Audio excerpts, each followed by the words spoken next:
Good morning, dear children. Welcome back to E-Classes of English. I hope you all are enjoying your classes.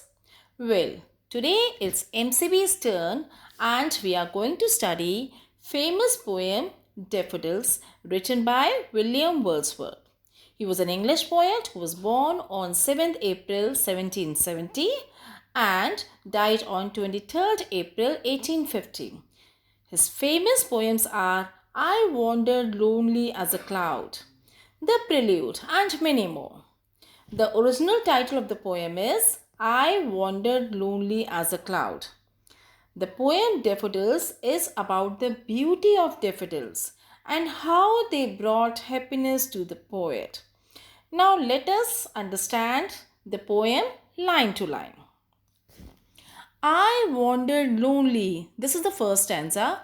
I wandered lonely as a cloud that floats on high o'er vales and hills, when all at once I saw a crowd, a host of golden daffodils, beside the lake, beneath the trees, fluttering and dancing in the breeze.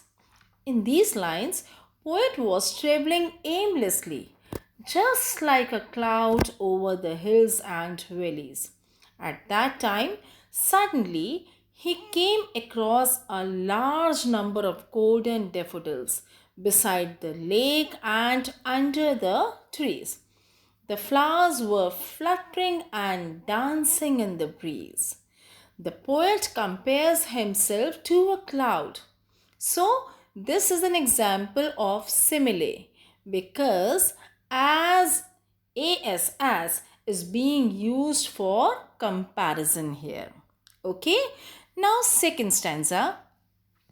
Continuous as the stars that shine and twinkle on the Milky Way, they stretch in never ending line along the margin of a bay. 10,000 saw I at a glance, tossing their heads in the sprightly dance. In these lines, flowers are compared to the stars. They stretch in a continuous line, just like the stars in the galaxy, like the Milky Way. The daffodils were shining as the stars.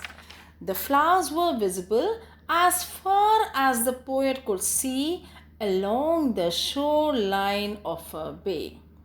The poet adds that flowers were tossing their heads as if they were dancing in happiness.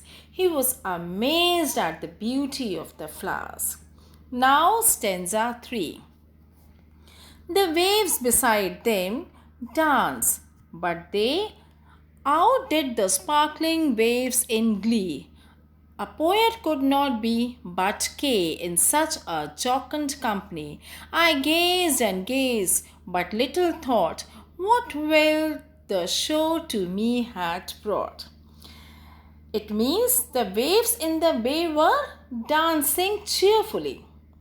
The poet was constantly gazing at the flowers and enjoying their beauty. At that moment, he did not think much about the wealth that flowers had brought to him. He realized that later, maybe after a few days, that this wealth is the happiness and the pleasant memory that he enjoyed for a long time. Now, last and fourth stanza. For oft when on my couch I lie, in vacant or in pensive mood, they flash upon that inward eye, which is the bliss of solitude. And then my heart with pleasure fills and dances with the daffodils. And in these lines, the poet clarifies why the sight of the flowers was so important in his life. Whenever he lies on his bed in a vacant or thoughtful mood, the daffodils flash upon his inner eye. The daffodils have become an everlasting memory for the poet whenever he is lonely. So he calls it a blessing of staying home. His heart fills with pleasure, and his mind dances with the dancing daffodils. So, students, that's all in this poem. I hope you understood it well. Meet you again in next session. Till then, goodbye.